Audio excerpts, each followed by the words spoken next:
मीरता से गए पुरोहित जी के साथ चित्तौड़ के राजपुरोहित और उनकी पत्नी मीरा को देखने के लिए आए।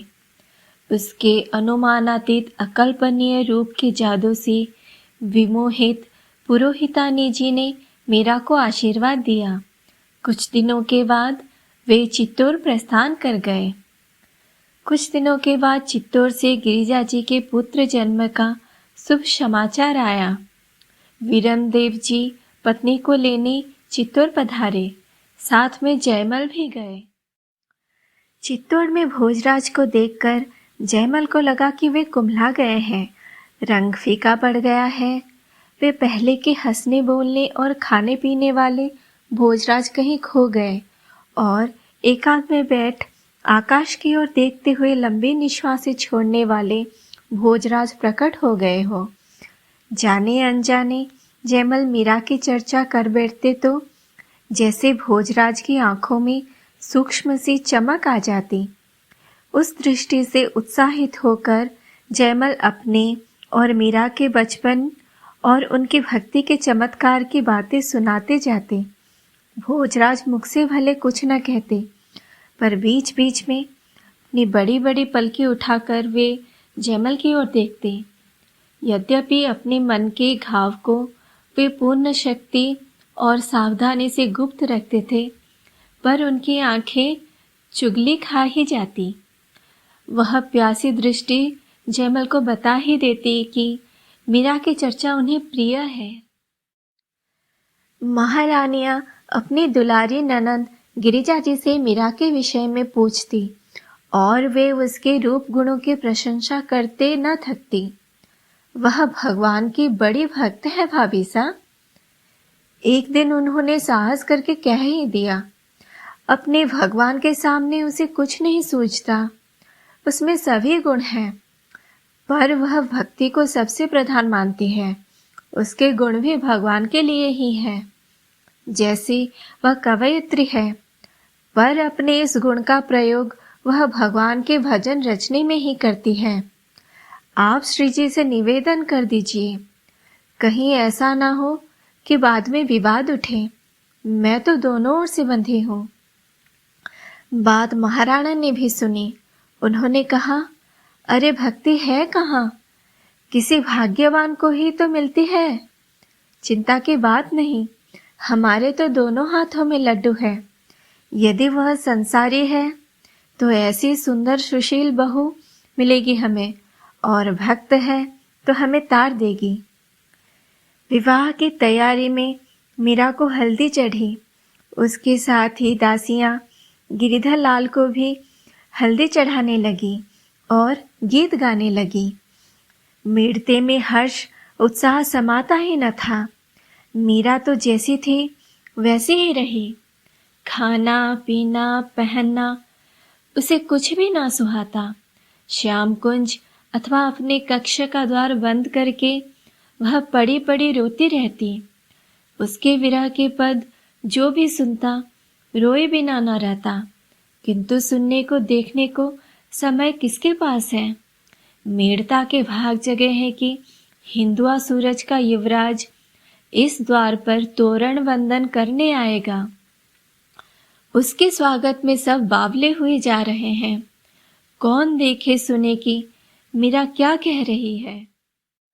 कभी वो अंतर्व्यथा से व्याकुल होकर अपने प्राणधन को पत्र लिखने बैठती। कव्वे से कहती, तू ले जाएगा मेरा पत्र। ठहर, मैं लिखती हूँ। किंतु एक अक्षर भी लिख नहीं पाती। आंखों की झड़ी कागज को गीला कर देती। वह दिन व दिन दुबली होती जा रही थी। देह का वर्ण फीका हो गया था। झाली जी ने यह बात रतन सिंह जी से कही। उन्होंने वैद्य जी को भेज दिया। वैद्य जी ने परीक्षा करके बताया, बाईसा को कोई रोग नहीं, केवल दुर्बलता है।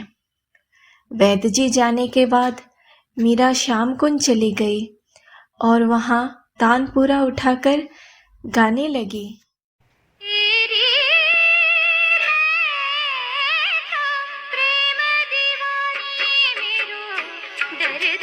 जाने को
कोई घायल हो,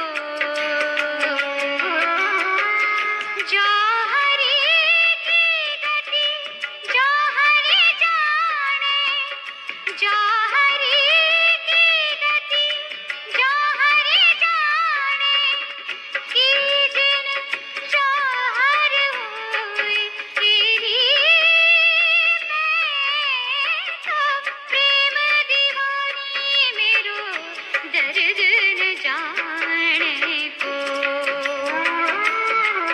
तेरी मैं तो प्रेम दीवानी मेरो दर्द न जाने को।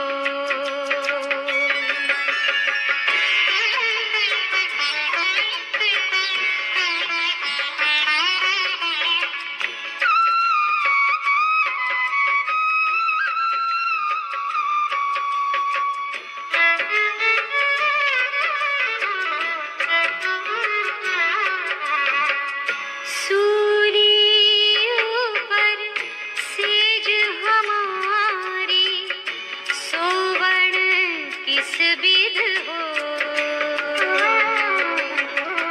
सूरी ऊपर सेज हमारी, सोवण किस बिध हो,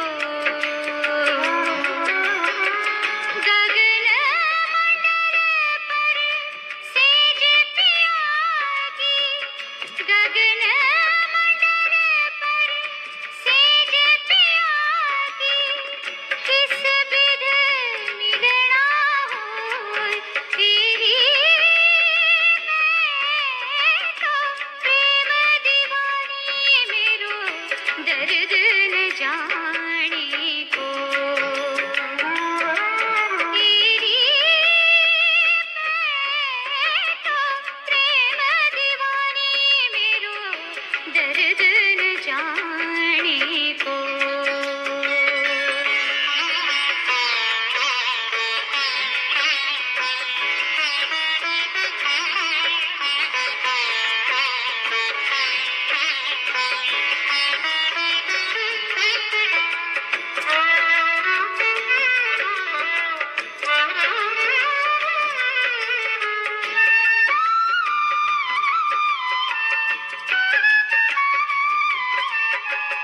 दर्द की मारी बन बन डोलूं, वैद मिला नहीं को, दर्द की मारी बन बन डोलूं, वैद मिला नहीं को, मीरा की प्रभु पीर मिटेगी, मीरा की प्रभु पीर मिटेगी, जग वैद सांवरिया हो तेरी मैं तो प्रेम दीवानी मेरो दर्द न जाने को, तेरी मैं तो प्रेम दीवानी मेरो दर्द न जाने को, दर्द न जाने, दर्द न जाने, दर्द न जाने को, तेरी मैं तो प्रेम दीवानी मेरो दर्द न जाने को, तेरी मैं तो प्रेम दीवानी मेरो दर्द न जाने को।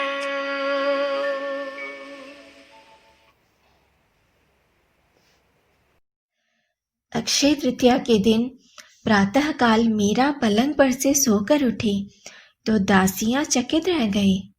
उन्होंने दौड़कर झाली जी और राणावत जी को सूचना दी।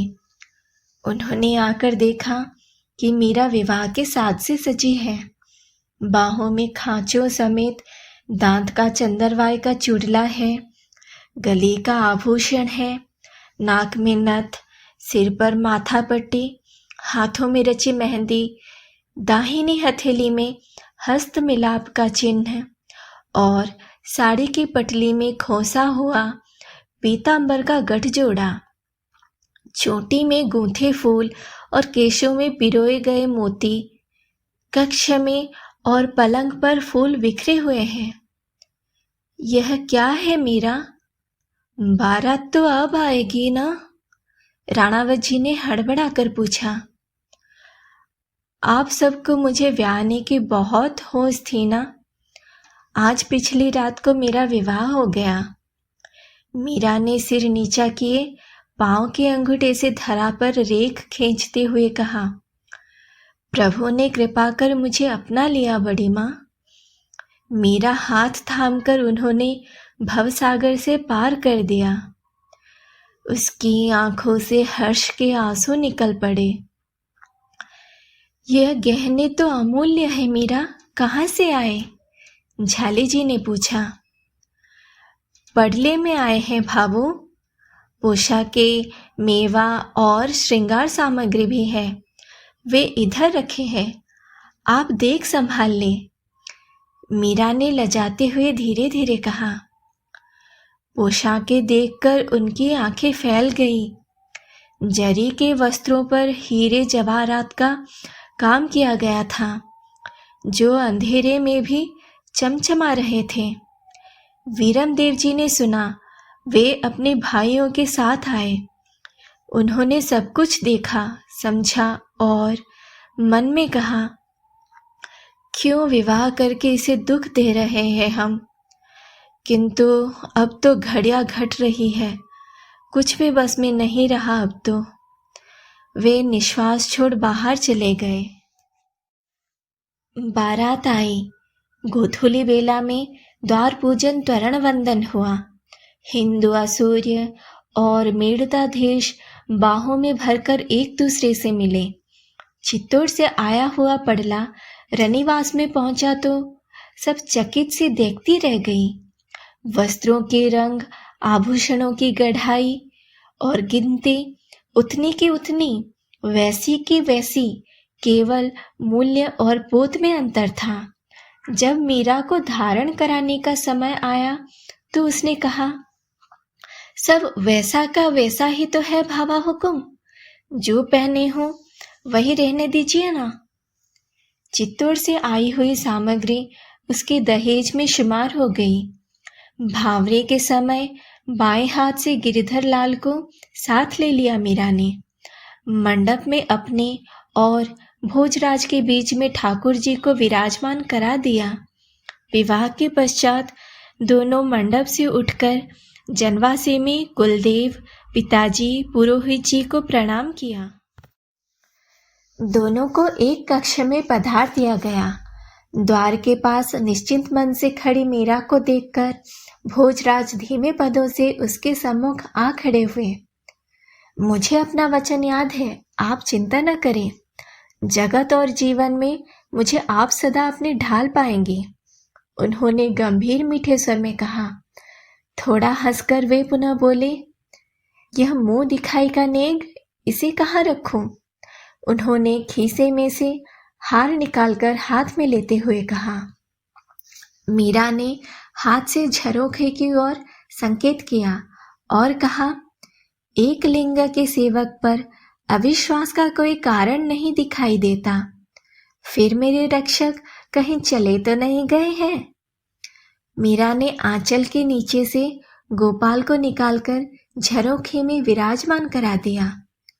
हुक्म हो तो चाकर भी इनकी चरण वंदना कर ले। भोजराज ने कहा। मीरा ने मुस्कुराकर स्वीकृति में माथा हिलाया। एक लिंगनाथ ने कृपा की। चित्तौड़ के महल में भी इनकी चरण रज अब पड़ेंगे। शेव सिसोदिया भी वैष्णवों के संग से पवित्रता का पाठ सीखेंगे। उन्होंने वह हार गिरिधर गोपाल को धारण करा दिया। आपने मुझे सेवा का अवसर प्रदान किया प्रभु, कृतार्थ हुआ। इस अग्नि परीक्षा में साथ दे। मेरे वचन और अपने धन की रक्षा करना मेरे स्वामी। फिर वो मीरा की ओर देखकर थोड़ा मुस्कुराकर बोले, ये घूंघट क्यों देवी? मीरा ने मुस्कुराकर घूंघट उठा दिया। वह अतुल रूप राशि देखकर भोजराज चकित रह गए, पर उन्होंने पलकें झुका ली। प्रातः कुंवर कलेवा पर पधारे। भोजराज के ऊपर स्त्रियों ने प्रश्नों की बौछार कर दी। छोटे भाई रतन सिंह और घूंघट डाले मीरा के साथ बैठे भोजराज ने बहुत शांति से उत्तर दिए। भोजराज और मीरा के बीच में गिरधर को देखकर भोजराज के छोटे भाई रतन सिंह जी ने पूछा, यह क्या टोटका है? टोटका नहीं, यह तुम्हारी भाविसा के भगवान है, भोजराज ने कहा। भगवान तो मंदिर में रहते हैं, यहाँ क्यों? वर तो वधू के पास ही बैठेंगे ना। रतन सिंह हंस पड़े। वर तो आप है या ये है? भोजराज ने कहा, यही वर है, मैं तो टोटका हूं। क्यों भावीसा, दादू सा क्या फरमा रहे हैं? रतन सिंह जी ने मीरा से पूछा। मीरा ने स्वीकृति में सिर हिला दिया। हे रघुनाथ जी, मेरी तो समझ में ही नहीं आती बात। धीरे धीरे आ जाएगी, भोजराज हंसे। आखिर विदाई का दिन भी आया। भोजराज से वीरमदेव जी ने कहा, बेटी में कोई अवगुण नहीं है, पर भक्ति के आवेश में कुछ नहीं सूझता। आप ध्यान रखावें, हमने इसे आपको सौंपी है। इसकी भलाई बुराई, इसकी लाज आपकी लाज है। भोजराज ने आंखें नीची करके मौन स्वीकृति दी। उसी समय रोती हुई मीरा के पास माँ ने आकर कहा, ठाकुर जी को भले ही ले जा बेटा, पर उनके पीछे पगली होकर अपना कर्तव्य न भूल जाना। देख, ये कार्तिकेय जैसे गुणवान और सुंदर पति मिले हैं। सदा उनकी आज्ञा में रहना, इनकी सेवा करना, सास ननद का आदर करना, दास दासियों पर दया दृष्टि रखना, सदा सबके प्रिय बनकर रहना। भाभियों और बहनों ने उसे पालकी में बिठाया। मंगला ने सिंहासन समेत गिरिधर लाल को उसके हाथ में दे दिया। वाद्य ध्वनि के साथ बारात विदा हुई। बड़ी धूमधाम से बारात ने चित्तौड़ में प्रवेश किया। शुभ दिन देखकर बहू की मुंह दिखाई हुई। जिसने भी घूंघट उठाकर देखा, देखते ही रह गई। तो दोस्तों, मिलते हैं अगले वीडियो में, जिसमें मैं आपको आगे क्या हुआ बताऊंगी। If you like this video, then like and subscribe to my channel and press the bell icon to get the notification as soon as a new video is posted.